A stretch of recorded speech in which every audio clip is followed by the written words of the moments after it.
ಎಲ್ಲರೂ ಹೇಗಿದ್ರಿ?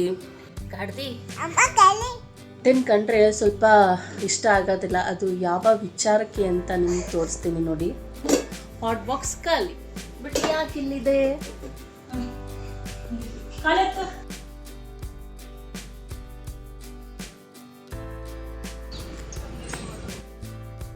ಸೊ ಇಲ್ಲಿ ನೋಡಿ, ಒಂದೊಂದು ಬೇರೆ ಸ್ವಿಚ್ ಈ ತರ ಇದೆ. ಶಾಕ್ ಇರುತ್ತೆ ಅಮ್ಮ. ಹಾಯ್ ಎಲ್ಲರಿಗೂ ನಮಸ್ತೆ, ಹೇಗಿದ್ದೀರಾ? ಸೊ ಬ್ಲಾಗ್ನ ಮಾಡಿ ತುಂಬ ದಿನಗಳೇ ಆಗೋಗಿತ್ತು, ಮೋಸ್ಟ್ಲಿ ತಿಂಗಳೇ ಆಗ್ತಿದೆ. ಲಾಸ್ಟು ಅಮ್ಮ ಮನೆಯಲ್ಲೇ ವ್ಲಾಗ್ನ ಲಾಸ್ಟ್ ಮಾಡಿದ್ದು. ಮತ್ತು ನಾನು ಬೆಂಗಳೂರಿಗೆ ಬಂದೆ, ಮತ್ತು ಅಮ್ಮ ಮನೆಗೆ ಹೋದೆ ಶಿವರಾತ್ರಿಗೆ. ಮತ್ತು ನಾನು ಬೆಂಗಳೂರಿಗೆ ಬಂದಿದ್ದೀನಿ. ಬಂದು ಸುಮಾರು ದಿನವೇ ಆಯಿತು, ವ್ಲಾಗ್ನ ಸ್ಟಾಪ್ ಮಾಡಿಬಿಟ್ಟಿದೆ, ಮಾಡೋದಕ್ಕಾಗಿರಲಿಲ್ಲ. ಸೊ ಹಾಗಾಗಿ ಇವತ್ತು ಅನ್ನಿಸ್ತಾ ಇತ್ತು ಯಾಕೋ ವ್ಲಾಗ್ ಮಾಡೋಣ ಅಂತ. ಹಾಗಾಗಿ ಇವಾಗ ಎದ್ದಿದ್ದೀವಿ. ಸೊ ಟೈಮ್ ನೀವೇ ನೋಡಿ.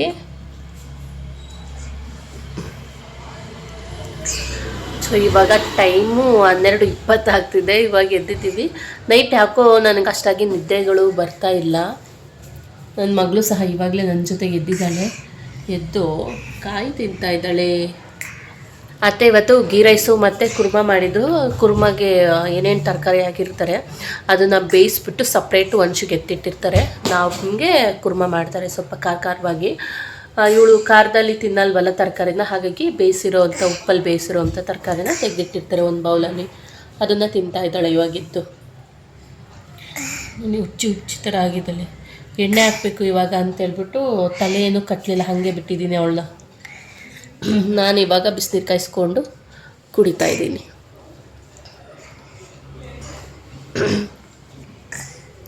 ಎಲ್ಲರೂ ಹೇಗಿದ್ರಿ? ನನ್ನ ಬ್ಲಾಗ್ನ ಮಿಸ್ ಮಾಡ್ಕೊತಿರ್ಲಿಲ್ವಾ? ಮಿಸ್ ಮಾಡ್ಕೊತಿದ್ರೆ ಇಲ್ಲೋ ನನಗೆ ಗೊತ್ತಿಲ್ಲ, ಬಟ್ ನಾನಂತೂ ವ್ಲಾಗ್ ಮಾಡೋದನ್ನು ಮಿಸ್ ಮಾಡ್ಕೊತಾ ಇದ್ದೆ. ಸೊ ನನ್ನ ಫ್ಯಾಮಿಲಿ ಫ್ರೆಂಡ್ಸ್ ಎಲ್ಲ ಕೇಳ್ತಾಯಿದ್ರು, ವ್ಲಾಗ್ ಮಾಡು, ಯಾಕೆ ಸ್ಟಾಪ್ ಮಾಡಿದ್ದೀಯ ಅಂತ. ಬಟ್ ಯಾರಾದರೂ ಓಕೆನೆ, ನನ್ನ ವ್ಲಾಗ್ನ ಇಷ್ಟಪಟ್ಟು ನೋಡ್ತಿದ್ದಾರೆ ಅಂದರೆ ನನಗದು ಖುಷಿ ಆಗುತ್ತೆ. ಏನಮ್ಮ? ಏನು ಹೇಳು ಹೇಳು, ಇಲ್ಲಾಂದರೆ ಕಟ್ಟು ಮಾಡ್ತೀನಿ. ಹಾಂ, ಅರ್ಥ ಆಗಿಲ್ಲ. ಅರ್ಥ ಆಗೋ ಥರ ಹೇಳು.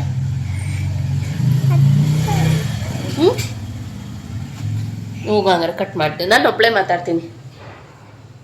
ಹಾಯ್, ಎಲ್ರದ್ದು ತಿಂಡಿ ಆಯಿತಾ? ಕಾಫಿ ಆಯಿತಾ? ಹಾಂ ಕೇಳು. ತಿಂಡಿ ಆಯಿತಾ? ಕಾಫಿ ಆಯಿತಾ? ಏನಿದು ನೋಡಿ, ಇಲ್ಲಿ ಬೀನೀಸ್ ಎಲ್ಲ ಸಪ್ರೇಟ್ ಎತ್ತಿಟ್ಟಿದ್ಯಾ. ಯಾಕೆ ಹಂಗೆ ಹಾಕ್ತಾರಾ? ತಿನ್ಬೇಕು ತಾನೇ ಕಾಯಿನ. ಪಾಪ ನಿನ್ನ ಹೆಸ್ರೇನಮ್ಮ? ಪಾಪ ಹೆಸ್ರೇನು? ಕ್ಯಾಮ್ರಾ ನೋಡಿದ್ರೆ ಸಾಕು ಅವು ಥರ, ಮತ್ತು ಏನೋ ಒಂಥರ ನಾಚಿಕೆ, ಏನೋ ಎಕ್ಸ್ಟ್ರಾ ಸಹ ಆಡ್ತಾಳೆ. ಏನದು ಬಂಗಾರಿ? ಏನಿದು? ಪಪ್ಪು ಪಪ್ಪು ಕಾಯಿ.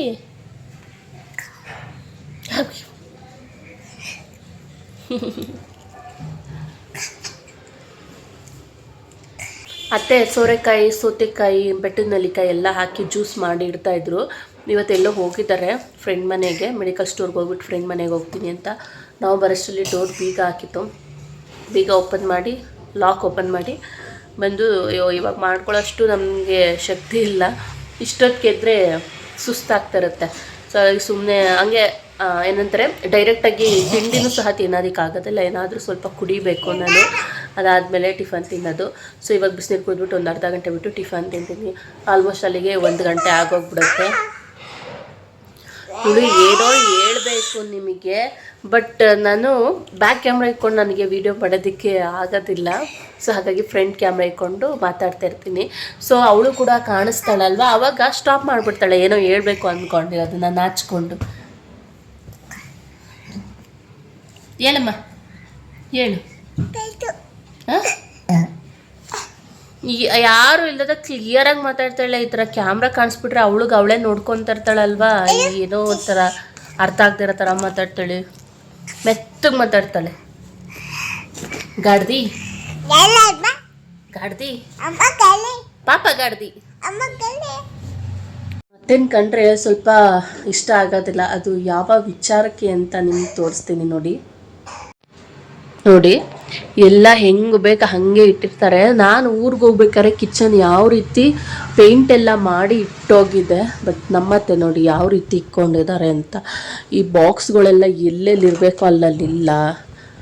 ಈ ತಟ್ಟೆಗಳು ಅಷ್ಟೇ ಎಲ್ಲೆಲ್ಲಿ ಜೋಡಿಸಿದೆ, ಒಂದೊಂದು ಕಡೆ ಚಿಕ್ಕವು, ಒಂದೊಂದು ಕಡೆ ದೊಡ್ಡವು, ಈ ರೀತಿ ಎಲ್ಲ ಜೋಡಿಸಿದೆ. ಎಲ್ಲ ಈ ಕಡೆ ಇರೋವು ಈ ಕಡೆ ಅವನ್ನ, ಈ ಕಡೆ ಇರೋವು ಈ ಕಡೆ ಹೋಗಿದ್ದಾವೆ. ಸೊ ಕಂಪ್ಲೀಟಾಗಿ ಇನ್ನು ರೇಷನ್ ಬಾಕ್ಸ್ ಹತ್ರನೂ ಅಷ್ಟೇ ಹಿಂಗೆ ಬೇಕು ಹಿಂಗೆ ಇಕ್ಕೊಂತಾರೆ ನೋಡಿ. ಹಣ್ಣು ಕಟ್ ಮಾಡಿದ್ದಾರೆ ಬೆಳಗ್ಗೆ ಜ್ಯೂಸ್ಗೇನೋ ಅಂತ, ಹಿಂಗೆ ಬಿಟ್ಟಿದ್ದಾರೆ. ಹಿಂಗೆ ಎಲ್ಲ ಬಿಟ್ಟು ಹೋಗಿದ್ದಾರೆ. ಈ ಒಂದು ವಿಚಾರಕ್ಕೆ ನಮ್ಮ ಅತ್ತೆ ಗಂಡ ನನಗೆ ಸ್ವಲ್ಪ ಇಷ್ಟ ಆಗೋದಿಲ್ಲ. ಹಂಗೂ ಹೇಳ್ತಾ ಇರ್ತೀನಿ, ಬೈತಾ ಇರ್ತೀನಿ, ಸ್ವಲ್ಪ ಜೋರಾಗಿ ಹೇಳ್ತೀನಿ. ಅದು ಬೈಯೋ ಥರನೇ ಕೇಳಿಸುತ್ತೆ. ಬಟ್ ಅದು ಬೇರೆಯವರು ಕೇಳಿಸ್ಕೊಬೇಕಾದ್ರೆ ಅತ್ತೆ ಮೇಲೆ ದರ್ಬ ಏನದು ವರ್ಡ್ ನಂಗೆ ನೆನಪಾಗ್ತಿಲ್ಲ. ಸೊ ಹೋಗ್ಲಿ, ಅತ್ತೆ ಮೇಲೇ ಬೈತಾಳೆ ಅಂತ ಹೇಳ್ತಾರೆ. ಸೊ ಈಗ ಬೇಕಂದರೆ ಎಲ್ಲನೂ ಕ್ಲೀನ್ ಮಾಡಿ ಹೋಗ್ತೀನಿ. ನಾನು ಸ್ನಾನಗಿನ ಮುಗಿಸ್ಕೊಂಬರ್ತೀನಿ, ಅಥವಾ ಏನಾದರೂ ಒಂದು ಅಡುಗೆ ಮಾಡೋದಕ್ಕೆ ನಿಂತ್ಕೊತಾರೆ ಅಂದ್ಕೊಳ್ಳಿ. ಫುಲ್ ಈ ಶೆಲ್ಫ್ ಏನಿದೆ ಇಲ್ಲೆಲ್ಲ ಜೋಡ್ ಸಿಕ್ಕಿರ್ತಾರೆ. ಏನು ಜೋಡ್ ಸಿಕ್ಕಿರ್ತಾರೆ ಸತ್ಯವಾಗ್ಲೂ ಗೊತ್ತಿಲ್ಲ. ನಾವಾದರೆ ಏನು ಗೊತ್ತಾ, ಒಂದ್ರ ಮೇಲೆ ಒಂದು ಎತ್ತಿಟ್ಟು ಒಂದು ಕಡೆ ಇಲ್ಲಿ ಅಡುಗೆ ಮಾಡೋದು, ಇಲ್ಲಿ ಒಂದು ಕಡೆ ಎತ್ತಿಡೋದು ಅಂತ ನಾನು ಹಿಂಗೆ ಸ್ವಲ್ಪ ಸ್ಪೇಸ್ ಇಟ್ಕೊಂಡಿದ್ದೀನಿ. ಮುಂಚೆ ಆದರೆ ಸ್ಟ್ಯಾಂಡ್ ಇಟ್ಕೊಂಡಿದ್ದೆ, ಈಗ ಸ್ಪೇಸ್ ಬಿಟ್ಕೊಂಡಿದ್ದೀನಿ. ಒಂದ್ರ ಮೇಲೆ ಒಂದು ಜೋಡಿಸ್ತೀನಿ. ಟಿಫನ್ ಎಲ್ಲ ಆದಮೇಲೆ ಉಳ್ದಿರೋದನ್ನೆಲ್ಲ ಒಂದೊಂದು ಬೌಲ್ಗೆ ತೆಗೆದಿಟ್ಟು ಇಲ್ಲಿ ಇಡ್ತೀನಿ. ಆದರೆ ಅತ್ತೆ ಹಂಗಲ್ಲ, ಎಲ್ಲ ಇಷ್ಟಿಷ್ಟೇ ಇರಲಿ, ಎಲ್ಲನೂ ನೀಟಾಗಿ ಇಕ್ಕಿರ್ತೇನೆ. ಬೇಕಾದ್ರೆ ತೋರಿಸ್ತೀನಿ ನೋಡಿ. ಇದು ಹಾಟ್ ಬಾಕ್ಸ್ ಖಾಲಿ, ಬಟ್ ಯಾಕೆ ಇಲ್ಲಿದೆ ಗೊತ್ತಿಲ್ಲ. ಸೊ ಸಾರಿ ಅತ್ತೆ, ಎಲ್ಲರ ಮುಂದೆ ನಿಮಗೆ ಬೈತಾ ಇರೋದಕ್ಕೆ, ಸಾರಿ ಹೇಳ್ತಿರೋದಕ್ಕೆ. ನಾನು ಬೈತಿಲ್ಲ, ಈ ರೀತಿ ಇಕ್ಕೊತಾರೆ ಅಂತ ಹೇಳ್ತಾ ಇದ್ದೀನಿ ಅಷ್ಟೇ. ಈ ಒಂದು ವಿಚಾರವಾಗಿಯೇ ನಮ್ಮ ಅತ್ತೆ ಕಂಡ್ರೆ ನಂಗೆ ಸ್ವಲ್ಪ ಇಷ್ಟ ಆಗೋದಿಲ್ಲ. ಬಟ್ ನಾನೇ ಕ್ಲೀನ್ ಆದಮೇಲೆ ಇಷ್ಟೇನಾ, ಅಯ್ಯೋ ಬಿಡು ಇದಕ್ಕೆ ಯಾಕೆ ಬೈಯಕ್ಕೆ ಹೋದೆ ಅಂತಲೂ ಅಂದ್ಕೊಳ್ತೀನಿ ನಾನೇ. ಇಷ್ಟೇ, ಇನ್ಯಾವ ವಿಚಾರಕ್ಕೂ ಅಲ್ಲ, ಇನ್ಯಾವ ವಿಚಾರಕ್ಕೂ ನಮ್ಮತ್ತೆ ನನ್ನ ಮಗಳು ನಾನು ಮಾತಾಡೋಕ್ಕೆ ಬಿಡಲ್ಲ. ಏನಮ್ಮ, ಈ ಕೆಲಸದ ವಿಚಾರ ಒಂದು ಬಿಟ್ಟರೆ ನಮ್ಮತ್ತೆ ಗೋಲ್ಡು. ಈಗ ಖುಷಿನತ್ತೆ ಹಂಗೇನಿಲ್ಲ, ಅವ್ರು ನೋಡ್ತಾರೆ ಅಂತಲ್ಲ, ನಿಜವಾಗ್ಲೂ ಅವರು ಒಳ್ಳೆಯವರು. ಬಟ್ ಈ ಒಂದು ವಿಚಾರ ಬಿಟ್ಟು ಓಕೆ.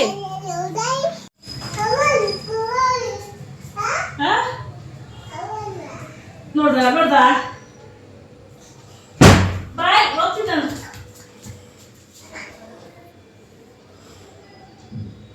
ಯಾರೋ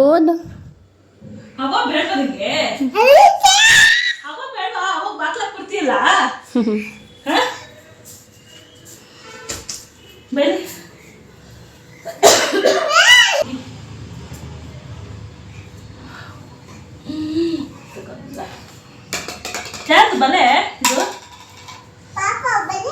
ನನ್ನ ಬಳೆ ಎಲ್ಲೋಯ್ತು? ರೂಪಾಯ ನಂದು ನಿಂದಲ್ಲಿ ಲೇದು ಅಂತ. ವಂಶುಮ ನೋಡಿ ಎಷ್ಟು ಚೆನ್ನಾಗಿ ಗುಬ್ಬೆ ಚಿತ್ರ ಕೂತ್ಕೊಂಡಿದ್ದಾಳೆ ಅವ್ರ ಅವ್ವ ಜೊತೆ. ಡ್ಯಾನ್ಸ್ ಮಾಡು ಅವಾಗಲೇ ಮಾಡಲ್ಲ. ಹಿಂಗೆ ಹಿಂಗೆ ಹಿಂಗೆ ಡ್ಯಾನ್ಸ್ ಮಾಡು. ಹಿಂಗೆ ಕಾಲೆತ್ತದಂಗೆ, ಕಾಲೆತ್ತದಂಗೆ ಕಾಲು ಎತ್ತು ಎತ್ತು ಆಡು ಎದ್ದು ಆಡು ಎದ್ದು ಹೋಯ್ತು ನನ್ನ ಕಾಲು.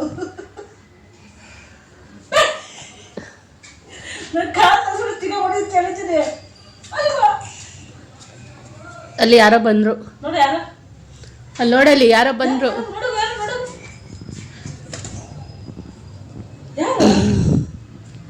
ಯಾರು ಯಾರು ಪಾಪ ಇನ್ನು ಕಿಚನ್ ಕ್ಲೀನ್ ಮಾಡೋದಕ್ಕೆ ಸ್ವಲ್ಪ ಅತ್ತೆ ಹೆಲ್ಪ್ ಸಹ ತಗೊಂತಾ ಇದ್ದೀನಿ. ಯಾಕಂದ್ರೆ ಒಬ್ಳು ಕೈಲಿ ಆಗೋದಿಲ್ಲ, ಎದ್ದಿರದೆ 7 ಮಧ್ಯಾಹ್ನ. ಸೊ ಎಲ್ಲಾನು ನಾನು ಕ್ಲೀನ್ ಮಾಡೋಷ್ಟರಲ್ಲಿ ಸಂಜೆ ಆಗ್ಬಿಡತ್ತೆ. ಇನ್ನು ಬೇರೆ ಕೆಲಸ ಎಲ್ಲ ಇದೆ ಇನ್ನ ಸ್ವಲ್ಪ, ಹಾಗಾಗಿ ಇವ್ರ ಹೆಲ್ಪ್ ತಗೊಂತಾ ಇದ್ದೀನಿ. ಹೆಲ್ಪ್ ತಗೊಳೋದ್ರಲ್ಲಿ ಏನು ಪ್ರಾಬ್ಲಮ್ ಇಲ್ಲ ಅಂತ ಅನ್ಕೊಂತೀನಿ.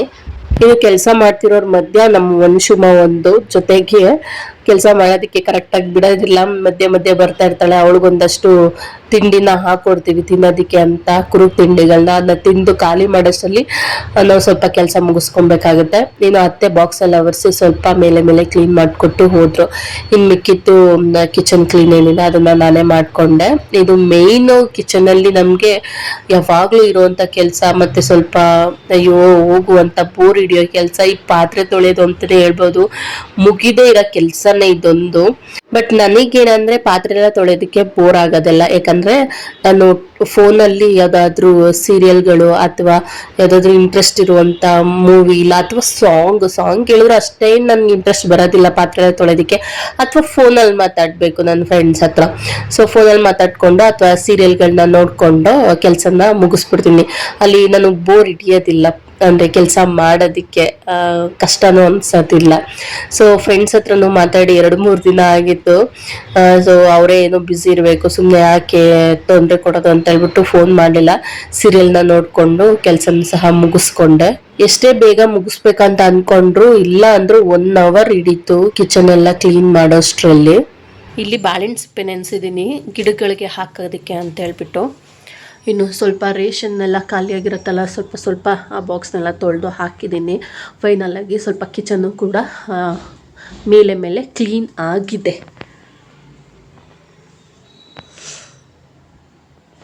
ಕಿಚನ್ನ ಕ್ಲೀನ್ ಮಾಡಿ ಆಯಿತು. ಇನ್ನು ಇಲ್ಲಿರೋದು ರಾಗಿ ಹಿಟ್ಟು ಬಿಡಿಸ್ಕೊಂಡು ಬಂದಿರೋದು, ಇದನ್ನ ಜರಡಿ ಹಿಡಿದು ಬಾಕ್ಸ್ಗೆ ತುಂಬ್ಕೊಬೇಕು. ಡೀಪಾಗೆಲ್ಲ ಕಿಚನ್ನ ಕ್ಲೀನ್ ಮಾಡೋದಕ್ಕೆ ಹೋಗಿಲ್ಲ, ಯಾಕಂದರೆ ಇವಾಗ ಫ್ಯಾಮಿಲಿ ಫಂಕ್ಷನ್ ಇದೆ, ಅದಕ್ಕೂ ಸ್ವಲ್ಪ ನಾನು ರೆಡಿ ಮಾಡ್ಕೊಬೇಕು. ಬಟ್ಟೆ ಎಲ್ಲ ರೆಡಿ ಮಾಡ್ಕೊಬೇಕು. ಅದಾದಮೇಲೆ ಮತ್ತೆ ಊರಿಗೆ ಹೋಗೋದಿದೆ, ಅಮ್ಮ ಊರಿಗೆ. ಮಾರಿ ಹಬ್ಬ ಐತೆ, ಊರ ಹಬ್ಬ ಅಂತ ಹೇಳ್ತಾರೆ. ಸಾರಿಗೆ ಸಿಗಾಕೊಂಡ್ಬಿಟ್ಟಿದ್ದೀನಿ, ಸೊ ಅಟೆಂಡ್ ಮಾಡಲೇಬೇಕು. ಊರಿಗೋಗಿ ಬಂದು ಮತ್ತೆ ಯುಗಾದಿ ಹಬ್ಬದ ಟೈಮಲ್ಲಿ ಕ್ಲೀನ್ ಮಾಡ್ಕೊಳ್ಳೋಣ. ಎಲ್ಲನೂ ಎಲ್ಲೆಲ್ಲಿ ಹೋಗಬೇಕು ಹೋಗಿ ಬಂದು ಮುಗಿಸ್ಕೊಂಡು ಡೀಪ ಕ್ಲೀನ್ ಮಾಡ್ಕೊಂಡ್ರಾಯ್ತು ಅಂತ ಸುಮ್ಮನೆ ಮೇಲೆ ಕ್ಲೀನ್ ಮಾಡಿದ್ದೀನಿ ಅಷ್ಟೇ.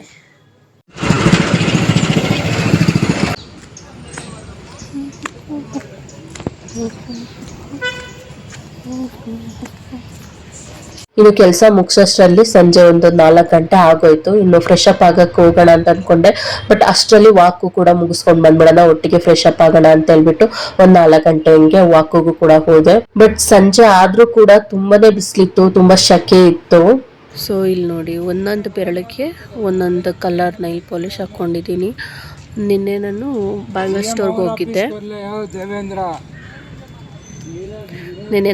ಸ್ಟೋರ್ಗೆ ಹೋಗಿದ್ದೆ. ಸೊ ಅಲ್ಲಿ ನಾನು ಟ್ರೈ ಮಾಡ್ಬೇಕಾದ್ರೆ ಎಲ್ಲ ಬೆರಳಿಗೂ ಹಾಕ್ಕೊಂಡಿದ್ದೀನಿ. ಸೊ 2 ಕಲರ್ ತೊಗೊಂಡೆ ಅಷ್ಟೇ. ಇದೇ ಒಂಥರ ಡಿಫ್ರೆಂಟಾಗಿ ಚೆನ್ನಾಗಿ ಕಾಣಿಸ್ತಿದೆ, ಒಂದೊಂದು ಬೆಳಗ್ಗೆ ಒಂದೊಂದು ಕಲರ್. ತೊಯ್. ಸೊ ವಾಕ್ ಮುಗೀತು. ಕರೆಕ್ಟಾಗಿ 1 hour ವಾಕ್ ಮಾಡಿದ್ದೀನಿ, ಆರಾಮಾಗಿ ಸ್ಲೋ ಆಗಿ ವಾಕ್ ಮಾಡಿದ್ದೀನಿ. ಸೊ ಶೆಕೆ ಆಗೋಯ್ತು. ಸ್ವಲ್ಪ 1-2-3 ನಿಮಿಷ ಕುತ್ಕೊಂಡು ಮತ್ತೆ ಮನೆಗೆ ಹೋಗೋಣ. ವಾಕಿಂದ ಬಂದು ಸ್ವಲ್ಪ ಹೊತ್ತು ರೆಸ್ಟ್ ಮಾಡಿ ಹೊಟ್ಟೆಗೆ ಸ್ವಲ್ಪ ಏನಾದರೂ ಹಾಕ್ಕೊಂಡು ನೆಕ್ಸ್ಟ್ ನಾನು ಹೇರ್ ಕಲರ್ ಮಾಡ್ಕೊತಾ ಇದ್ದೀನಿ. ನಾನು ಆಗಲೇ ಹೇಳ್ದಾಗೆ ಫ್ಯಾಮಿಲಿ ಫಂಕ್ಷನ್ ಒಂದಿದೆ, ಸೊ ಹಾಗಾಗಿ ಹೇರ್ ಕಲರ್ ಮಾಡ್ತಾ ಇದ್ದೀನಿ. ನನಗೂ ಕೂಡ ವೈಟ್ ಹೇರ್ಸ್ ಇದೆ. ನನಗೆ ಫ್ರಂಟ್ ಸೈಡ್ ಮಾತ್ರ ಸ್ವಲ್ಪ ಜಾಸ್ತಿ ವೈಟ್ ಹೇರ್ಸ್ ಇರುತ್ತೆ. ನಾನು ಅಷ್ಟಾಗಿ ಕಲರ್ ಅಪ್ಲೈ ಮಾಡೋದಿಲ್ಲ, ವರ್ಷಕ್ಕೆ 1 ಸಲ ಅಥವಾ 2 ಸಲ ಅಷ್ಟೇ. ಕೆಲವರು ತಿಂಗಳು ಅಪ್ಲೈ ಮಾಡ್ತಾರೆ. ಸೊ ನಾನು ಯಾವಾಗಲಾದ್ರೂ ರೇರು ಫಂಕ್ಷನ್ ಇತ್ತು, ಇಂಪಾರ್ಟೆಂಟ್ ಇತ್ತು ಅಂದ್ರೆ ಮಾತ್ರನೇ, ಇಲ್ಲಾಂದ್ರೆ ಅಪ್ಲೈ ಮಾಡೋದಕ್ಕೆ ಹೋಗೋದಿಲ್ಲ. ಬಟ್ಟೆ ಎಲ್ಲ ಗಲೀಜಾಗೋಯ್ತು. ಶಾಕ್ ಹೊಡಿತು ಗಾಯ್ಸ್, ಶಾಕು. 3 ಬೆಟ್ಟಿಗೆ ನನ್ನ ಹಸ್ಬೆಂಡ್ಗೆ ಹೀಟರ್ ಕೊಡೋಣ ಅಂತ ಹೇಳ್ಬಿಟ್ಟು ಇಲ್ಲಿ ಆಗ್ತಾ ಇದೆ ಸ್ವಿಚ್ಚು ಗಾಯ್ಸ್.